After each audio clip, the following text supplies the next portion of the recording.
Let's now look at that first part of the, I guess, widely accepted structure of a historical essay, the concept of your introduction. And let's break it down into the elements I'll be looking for when I'm marking essays. There are certain features that must be in an introduction.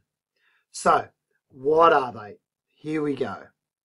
Take a moment to read each of these. If you've got to stop the video and think them through, jot down questions to ask me in person, please do.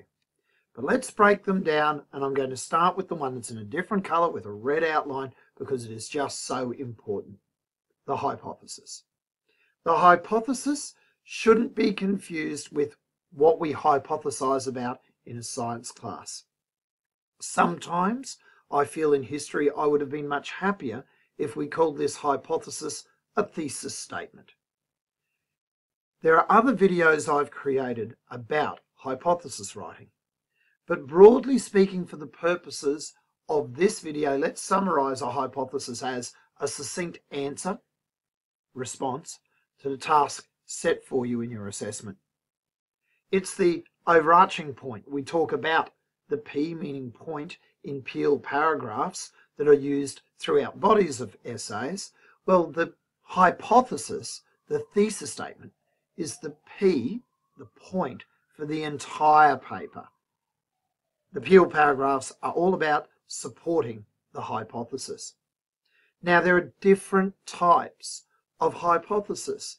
If you went out and had a look at the great universities of the world where people work on this, they will move away from just simple explanations of what a hypothesis is. But broadly speaking, I think you'll find two broad types of hypothesis. Generally, they could be concessional.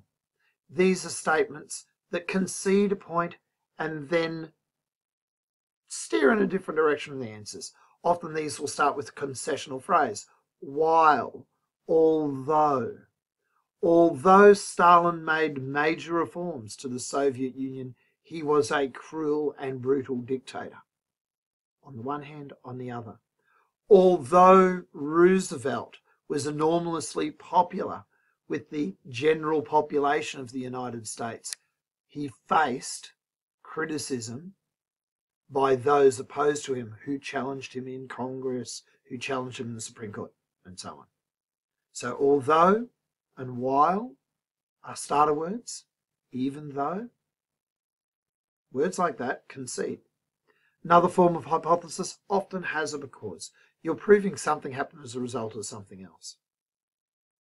The French Revolution took place in 1789 because of a crisis in food supplies. The American Revolution of 1776 took place because, there's my keyword, of British taxation upon the American colonies without representation. So there's different types, there's different elements that need to go into a good hypothesis, but think about different hypotheses tend to be short, they might be because statements, they might be concessional statements. Common features of a good hypothesis or thesis statement. They state a time. They define the time frame you're looking at. We're not wandering aimlessly through eons of history. They define a place, a country. So defining a particular time and place. They are not facts. These are statements that are open to argument and require justification, usually by you, in the essay you're about to write. The justification takes the form of argument. An argument is supported by evidence. And often we have multiple logical arguments in support of one hypothesis. And each of those logical arguments will have elements of different parts of evidence in it. An introduction, besides a hypothesis and a thesis, will also ensure that it's got a defining of key terms. Now, this is fluently integrated into the section. It might be using synonyms. The First World War, also known as the Great War, took place between 1914 and 1918. Alternative names for places and events might be given as a way of defining exactly what that term means. The aim of these definitions is to define very clearly for the reader what it is your essay will be talking about. Next, it foreshadows. Your introduction foreshadows. It hints at. It gives the reader an indication of the direction of your essay, and that means it's giving the reader an indication of what your arguments will be without entirely stating those arguments.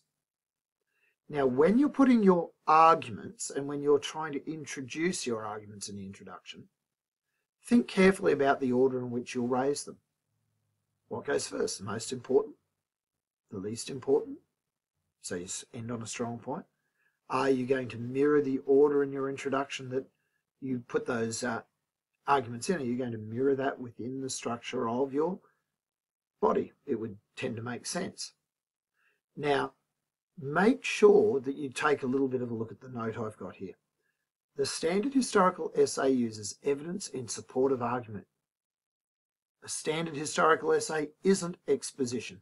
If you're telling me a chronology, this happened, then this happened, then this happened, then this happened, or narrating an event, then he went here and then she did this, or a description of events, just telling me what happened, they tend not to be styles of essays that build argument.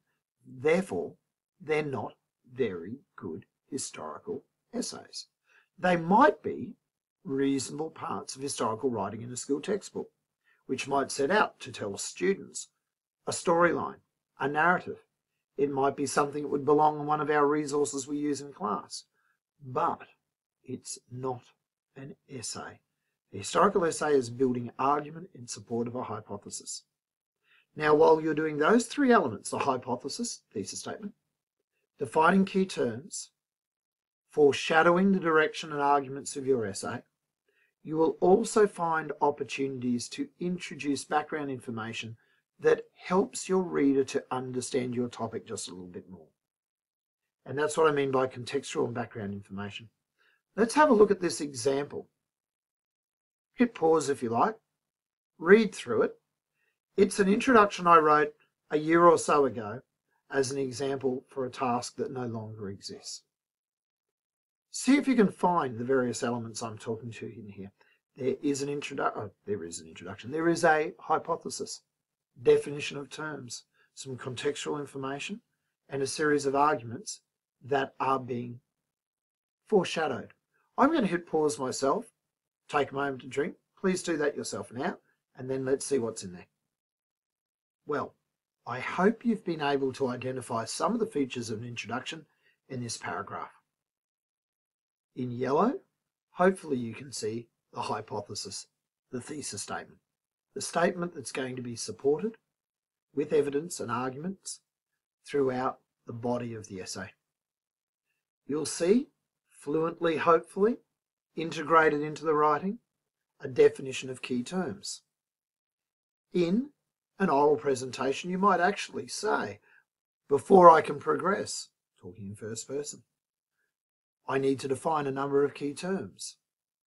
But in an essay, it's written into the language of the paragraph. It's fluently integrated into the work.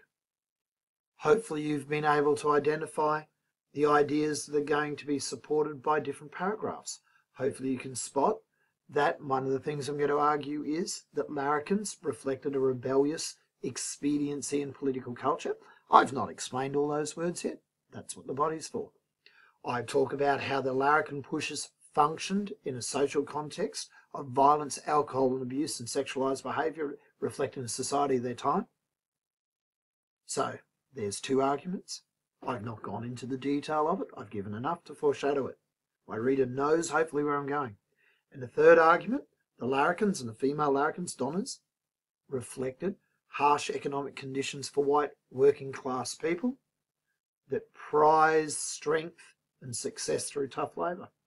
Hopefully you can see those elements. Everything else is some sort of contextual background information that joins it all together. You'll notice that while I've used evidence in my introduction, it's not used in the same way that might have come up in a body paragraph. It's really helping to set the scene really referencing, and evidence is not considered a significant element of an introduction.